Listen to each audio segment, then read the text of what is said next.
the people who were running away from the Dracos Right. came from Lyra, and one of the group of these refugees went to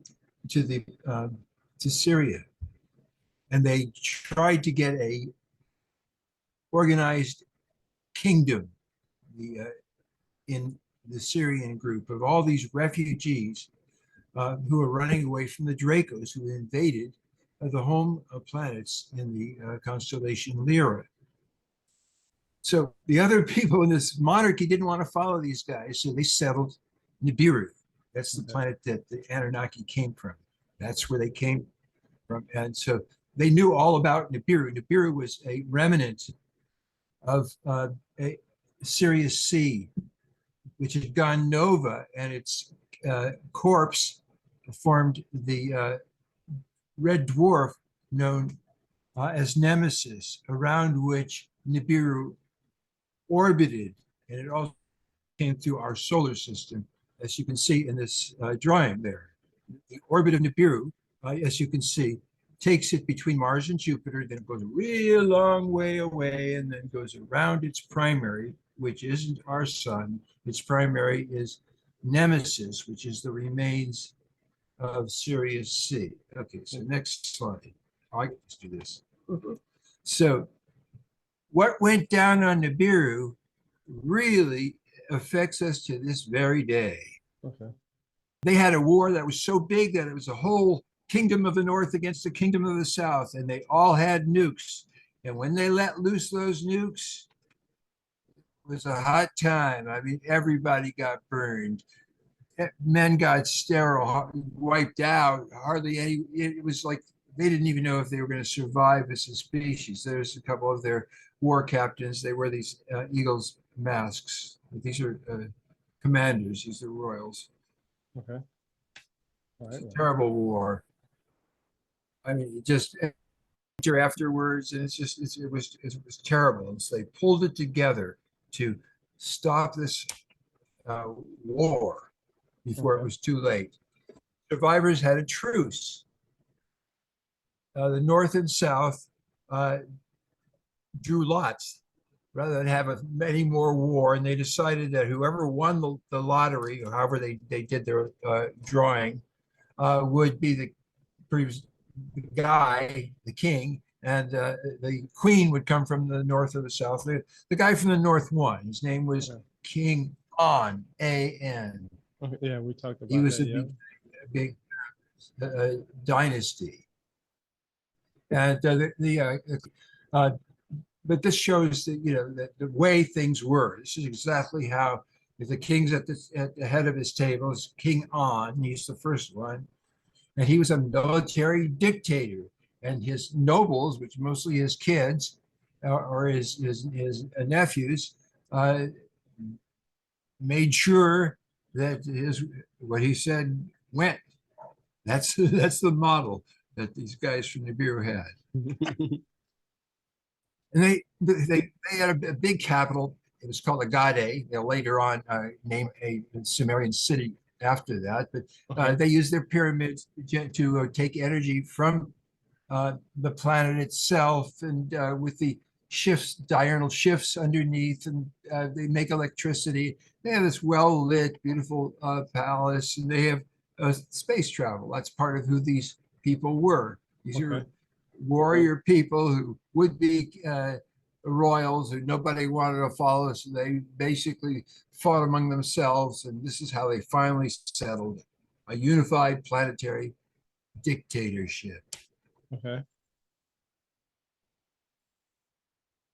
That's interesting. And I said about how they also transmitted from the pyramids directly to the craft and to monoliths. And you'll see later on when we get to what happens in Sinai, that's exactly what the space station and the Sinai. So the thing that happened then was Nibiru's atmosphere degraded. Partly there was a hole in their ozone layer from the nuclear war. There was also just degradation and climate change. And the further they got from their from Nemesis, the colder it got. And then when they were really close to the sun, it got unbearably hot. And they figured they had to do something about it. It was getting to be a crisis. Okay. The scientists said to the king, this guy named Lama, this is about 16 generations down from King On. And they said, listen, King, we think you could nuke the volcanoes. And we noticed there hasn't been as much volcanic activity. Before, it was all the volcanoes always going off that would make a shield, and that would work. Let's try that again. And so the king heard that. Oh, okay. Or if you don't want to do that, king, we could get gold and refine it and make it into powder and float it up, and that would at least plug the hole. Okay. Well, the king didn't want to. He was thinking about all this, and he had a wife who said, hey, forget all this science stuff. Just pray to the creator of all. Okay. And so the king said, yeah, that's a good idea. I'll just pray. Well, one of the princes said, hey, I'm not going to, this guy has got some religious thing going down. And he had got some other princes. They crashed the gate and he killed the king. Wow. That's the book we're going to cover now. Okay. And now Okay, we let's ask do for comments comments from. That's interesting because I never read that before. I mean, I knew that there was a battle in Nibiru or at Nibiru, and then there was a switching of kings because of a fight between kings. But I didn't, I haven't known anything about the. I mean, I read about also the atmosphere losing its is degrading and stuff, and gold is needed to kind of like reflect the heat or help keep in the atmosphere or something like that. So I knew about that, but this right here, the about llama, Right. that's new to me. I have to look more into that. That's pretty interesting. 'Cause Right. So I didn't yeah, because the only battle I knew about was Alelu against Anu. That's the only, or An. Some people, like we talked about last week. I thought from what I understood from many of the books I read, An and Anu were pretty much the same person, but you told me one came before the other, and it makes sense on this part. Now I get the full picture now because I know about Alelu and Lama now, so I know that there's more to it than what I've already known about.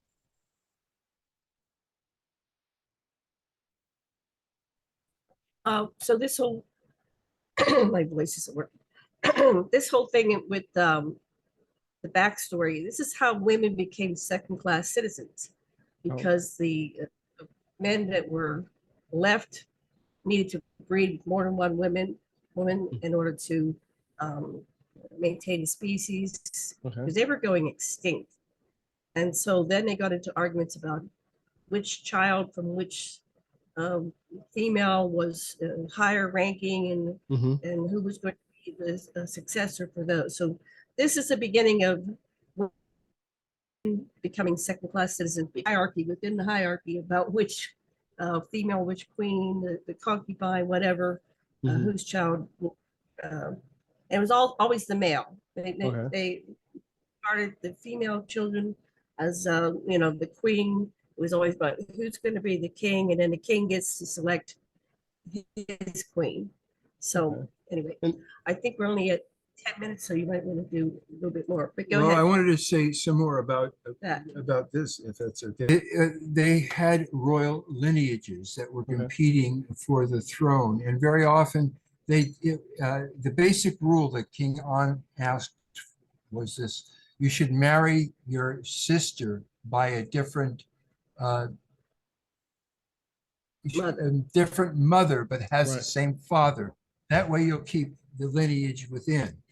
Except there wasn't always a suitable person like that. And so the collateral lines, there's 3 lines that are going to be competing inside the royal dynasty. There's the lineage of this guy, Alalu, the prince, but he has he was a collateral line of somebody who had been a king, but a king through a mother who was a concubine rather than an actual wife, the actual preferred marriage was your own father's sister's daughter, and that made that person higher than even her older brothers. And all this is an amazing rule, and it leads to all kinds of alternatives, just Okay. like the English still have to this very day. Right. This is the foundation for our royalty here on Earth in Okay. the 21st century. And this is where it started. This is like hundreds of thousands of years old. Okay, so let's do some more because it's only 12 minutes. Okay, Let's see where this goes.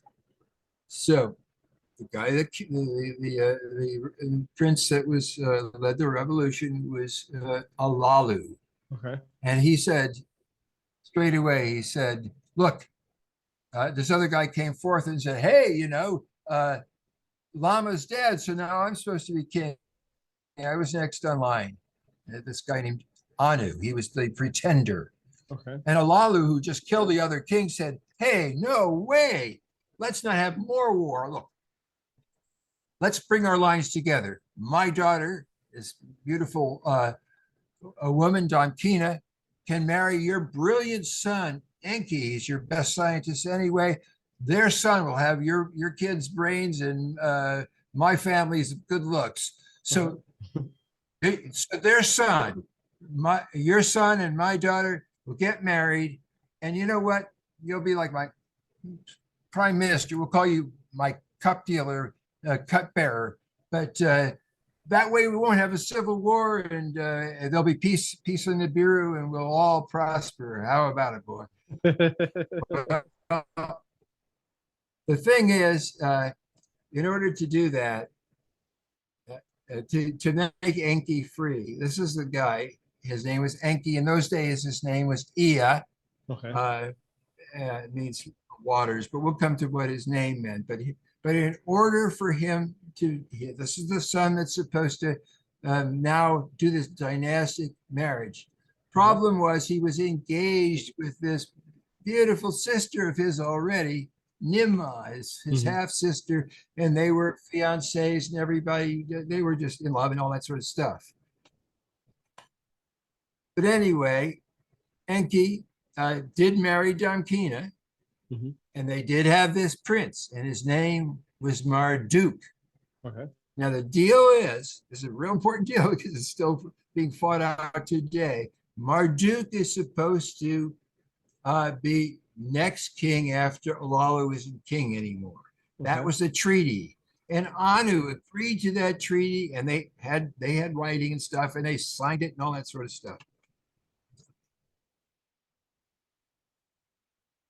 Anu, of course, said to Nimma, his daughter, listen, forget about being engaged to Enki. He's marrying Damkina. He can't marry you. Forget it. And sure enough, there it was. Damkina and Enki wed, as I said. And they bore this kid, Marduk, and he was the one that's going to be the next king, and he was trained to be king, and he was very, very smart. Right. Anyhow, and he grew very powerful young. Let me interject in it. There's something very important about being raised to be king. Like your entire life, you go through all this protocol and education, and you learn. So by the time it's your turn, you're very entitled, and you're not about to let anybody else take over. We kind of saw that play out with the Queen. It took 75 years for poor Charles to finally become king, and he probably won't have a long reign because he's old. But there was talk before Elizabeth II died that we'll just skip a generation and go to William, and it's like, no way. I've waited my entire life. I'm 75 years old. I don't care if I get a year or 20 years. I get my turn to be king. Right. And this comes into play later on. Marduk is raised, and then he's got this sense of entitlement, and he's going to be king of Nibiru. And then when he gets to Earth, there's a debate about that. So we'll get to that later. Let's go a couple more slides, and then we'll do some commentary. So here I'm Lilith. using the name of Lilith. That's a later biblical name for Yep. Nimrod. But so Nimrod, she okay. and Enki knows, much later gets called Lucifer. But anyway, it's Enki and Lucifer. Nimrod is bummed out. She doesn't get to be with her love of her life, so she goes for her other brother, which is the military guy. His name is Enlil, and they have a kid, Ninurta. And boy, does that make Dad mad. He thinks he's the king, and he's going to decide who marries who. And she had a lot of feelings about it. Janet probably wants to tell you something about her feelings. Well, I forgot what I was going to say. Let me get back one slide. Okay, so yeah, she lost any kind of status. She's like they had rankings in the Iberian culture, and I'm not sure what the number system means. I haven't studied it, but like you might start with a number 60, but you get demoted and you're down to 10 or 5 or something.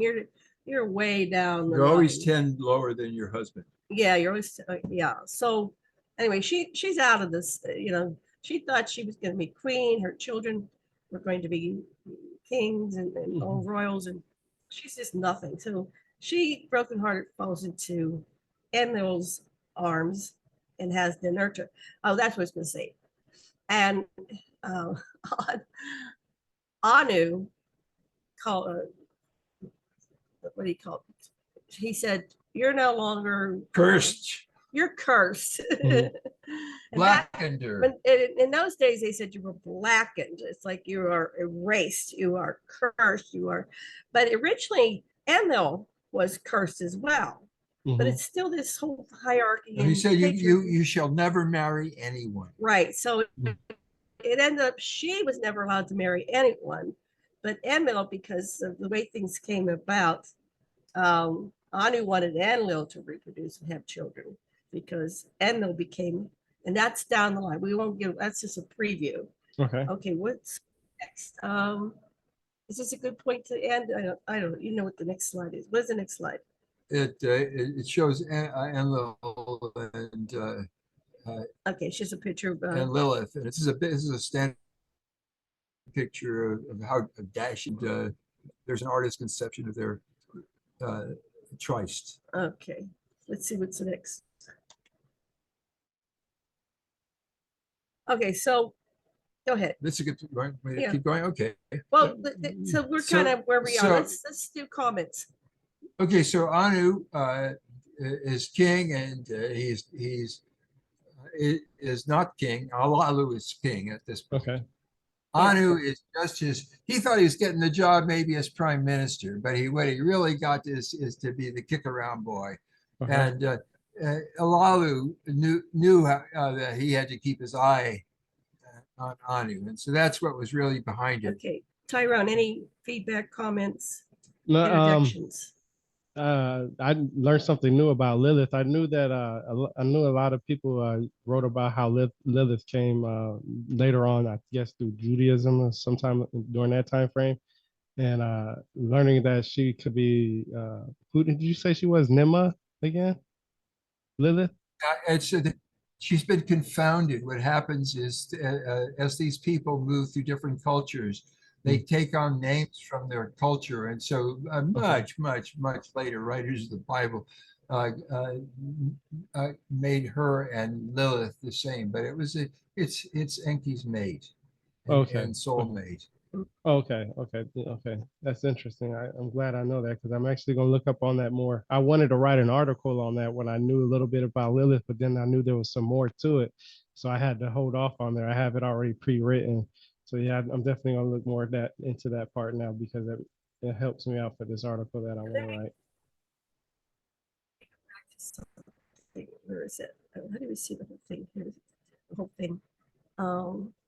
So you notice how and this, I think you need to do this, like do a transition and show here's the names through time. Now, by the time we get to the 21st Yeah. century, these characters like Enki, you know, Mhm. he has 20 names, right? Same with Nima, she's in Hersog, and she's Hathor. She's, you know, she has 20 different names. She's Mother Mary. But she's Mary. Yeah, it's where else do you have one? Yeah, I actually So wrote an that'd be good. article I on mean, that. I'd add that when you interject, where is that? Right back here.